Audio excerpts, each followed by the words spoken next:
Am I the a-hole for disowning my adoptive son since he chose his people over us? I'm 44, my husband is male 40, been married for 20 years, together for 22, and our adoptive son is male 24. He's black, and we're not. I'm only mentioning this because it's relevant to the story later. This does not take place in the US, and English is not my first language. Let me give a little bit of background to the situation. About 19 years ago, me and my husband had been driving on a highway, back from a small vacation, when along a particularly long stretch of road, absolutely no buildings around, only a ton of grass and hills as far as the eye could see, we spotted a little boy just sitting by the side of the road. Like I mentioned, there was nothing around for miles, and no cars close to where the boy was, so we decided to stop and see if everything was okay. When we got closer to the boy, let's call him Jason, fake name, it was very easy to see he was dirty and malnourished, since the only thing he had on were some diapers. He was so small it didn't look like he could be older than 3, later found out he was actually 5. We asked him why he was alone, and he told us that mommy and daddy put him here and told him to wait. There was no cell signal in the area, so we did a sensible thing and brought him back to the town to the nearest police station. To make a long story short, CPS was called. We discovered his parents were some druggies that were on the run for a felony. The only other relative Jason had was his grandmother, who was very mentally ill and couldn't take care of him, and we felt bad. He went into foster care soon after, but we felt bad for the kid and kept in touch with his caseworker. I had, still do, an extremely well-paying job at a time and could easily afford a decent lifestyle for a small family. So after a few months of discussion between ourselves, the caseworker, and some bureaucracy, we formally adopted Jason. Now onto the situation. About 3 years ago, Jason's parents were released from prison on parole. They contacted him not long after in hopes of reconnecting. Prior to that, they'd sent him a few odd letters here or there, but nothing really substantial. At first, he was hesitant to talk to them, but ended up caving and meeting them for lunch one day. I'll admit that a part of me was a bit jealous and apprehensive of what could happen, but I could see that it really was something that my son wanted to do, so for his sake I swallowed those and supported him through it. It wasn't very long, about 3 months I think, that he started to pull away from us. At first I chalked it up to him being excited to actually talk to his bio parents after so long, talk about what had been going on in his life, spend some time with them, etc.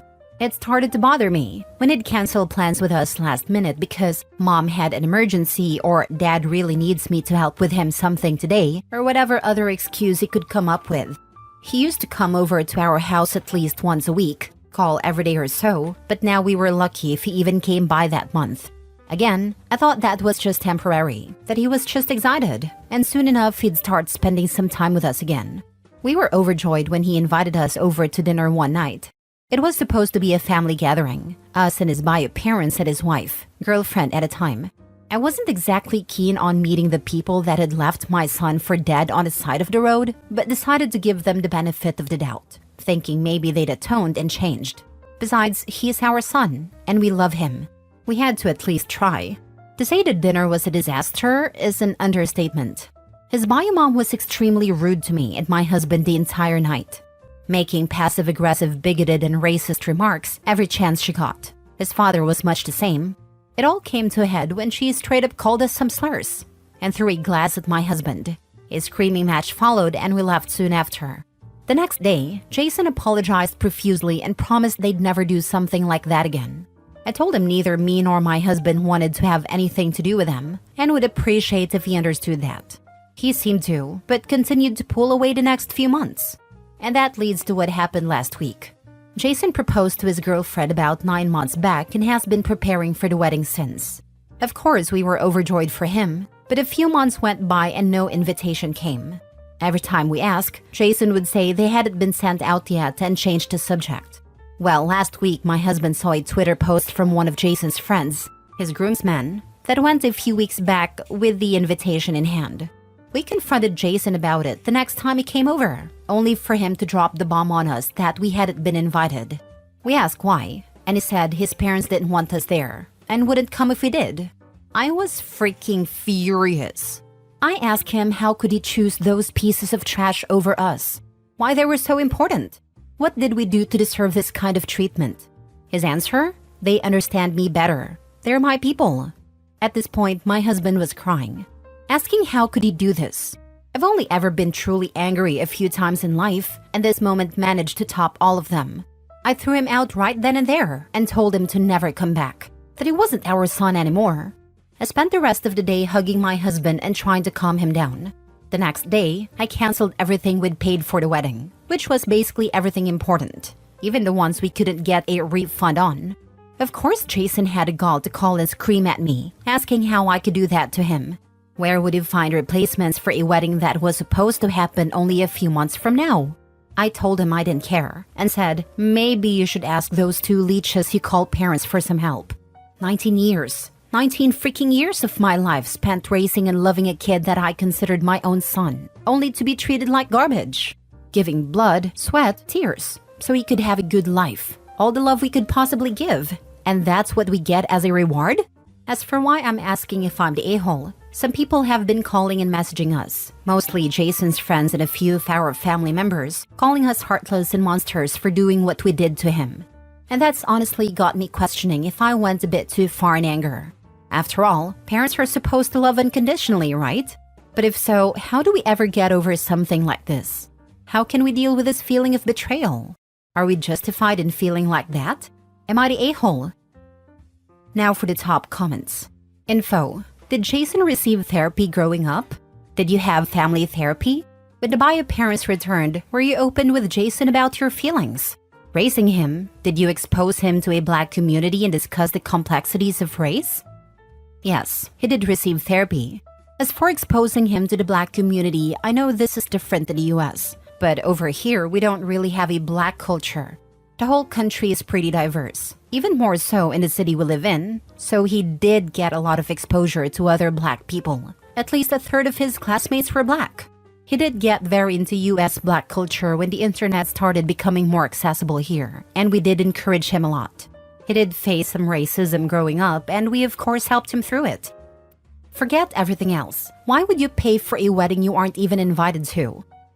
I wonder if all the people calling and messaging them to tell them they're heartless know they're not even invited to the wedding.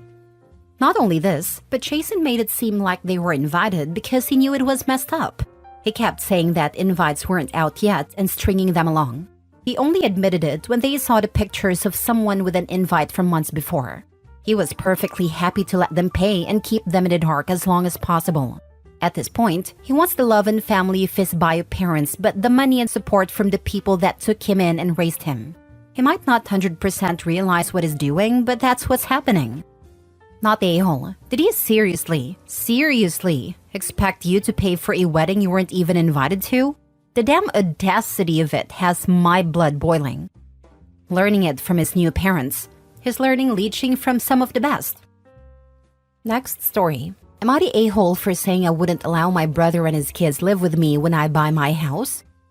Hi, so I've been saving to put a down payment down on a house in Brooklyn. It's been hard saving and skipping night outs, etc., but I've always wanted to have something in my name so that later in life it will pay off. I never usually tell my family about me making big decisions because in some way they always try to spin it to try to benefit them. I told my mom that I'm excited about a house I saw. It's in Brooklyn, but in the suburb of Brooklyn. The house needs some work.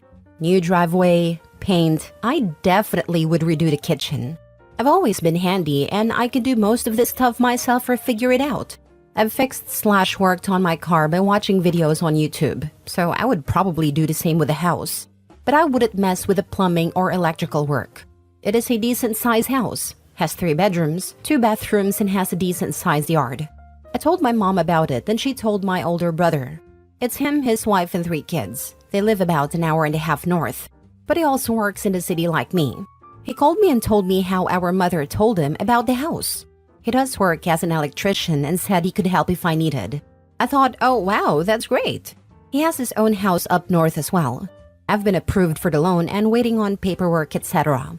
He just called me today and asked me when is he and the kids are moving in because he has to ask off work to move things.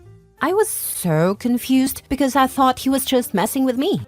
So I said, wait, what are you saying? He said that he offered to do electrical work in the house so he and his kids should be able to live there. I explained to him in what world does he believe doing electrical work equates to him living in a house that is mine. He started to go on about how having multiple kids is expensive and commuting every day for work is costly. I simply said that is not my problem. You are an adult. I hung up on him. My mom called me screaming, saying, why am I promising to let my brother stay in the house and now changing my mind? I never promised anything to him, and it's annoying that he is trying to manipulate the situation. I told my mom that he offered to do electrical work, and now he's saying he is moving in. I told her he is not moving in, and I'll hire someone else to do the work. She started to tell me they're close to losing their house and need help, and that I should, because we are family. I asked her, why is it that the people who are telling someone else to help always the ones not offering help? My mom telling me to help, but she's not offering for them to stay with her. I said it's not going to happen. Majority of my family have been calling me and saying I am disgraceful. It's so annoying because I don't want my brother on the street with his family. But what if I never got the house? They would have still been in the same predicament. I refuse to help. It makes me not even want to buy the house. Not the a-hole. Their housing is not your problem. And them being about to lose their home means they don't have the means to pay you. So you'd be housing freelancers who would be establishing residence rights. Everyone who calls can offer accommodation or shut up. Exactly. They're yelling at me for not helping, but they themselves haven't offered anything. Call up brother and say you talked to mom and she would be happy to take them in. Your family sucks. Your mom is likely to blame.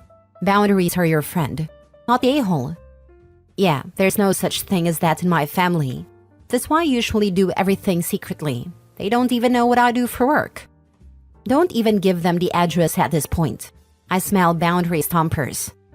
Not a-hole. They're just trying to use and abuse you. Don't let them move in and don't even let them come in at this point if they show up there.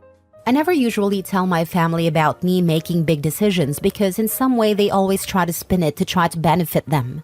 I told my mom, dude, all the people phoning to berate you can either open their homes to your brother and his family or all chip in to pay his rent and put them all on a strict information diet.